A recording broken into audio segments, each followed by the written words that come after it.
Médiation. Comment on utilise les échelles pour construire une tâche? Notons tout d'abord que toutes les échelles ont un titre qui les identifie et que chaque échelle est présentée par un très bref résumé de son contenu comportant les notions clés concrétisées, c'est-à-dire de courtes phrases qui expliquent de manière détaillée l'utilité pratique des descripteurs de tous les niveaux. Rappelons que la progression de la compétence se fait du bas vers le haut et que lorsqu'à l'intérieur d'un niveau, les descripteurs apparaissent divisés par une ligne blanche, cela signifie qu'un développement ultérieur de la compétence est envisagé. Ces développements sont les niveaux plus. Chaque fois que l'on consulte les échelles et les descripteurs d'un mode de communication, dans cet exemple la médiation de concept, il est très utile de considérer aussi les échelles et les descripteurs des stratégies reliées. De cette façon, l'enseignant ou l'apprenant autonome saura de quelle manière procéder pour réaliser la tâche qu'il va proposer à la classe. Nous allons maintenant voir comment une situation de médiation peut donner lieu à une tâche en suivant les échelles du CECR. Rappelons toutefois deux éléments très importants qu'il faut considérer. Les tâches sont utiles quand elles sont réalisées en groupe.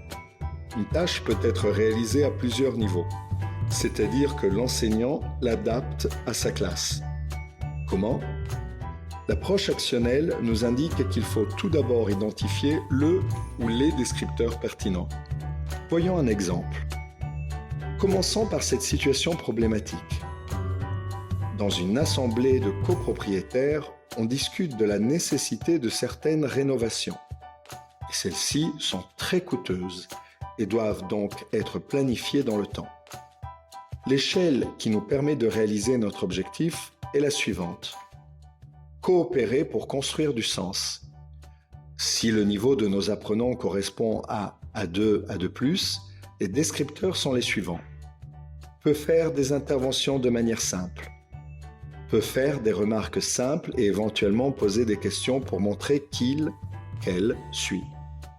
Peut, en posant les bonnes questions, s'assurer que la personne à qui il, elle parle comprend ce qu'il, qu'elle veut dire. Les apprenants se transforment en acteurs sociaux qui doivent prendre des décisions d'un commun accord.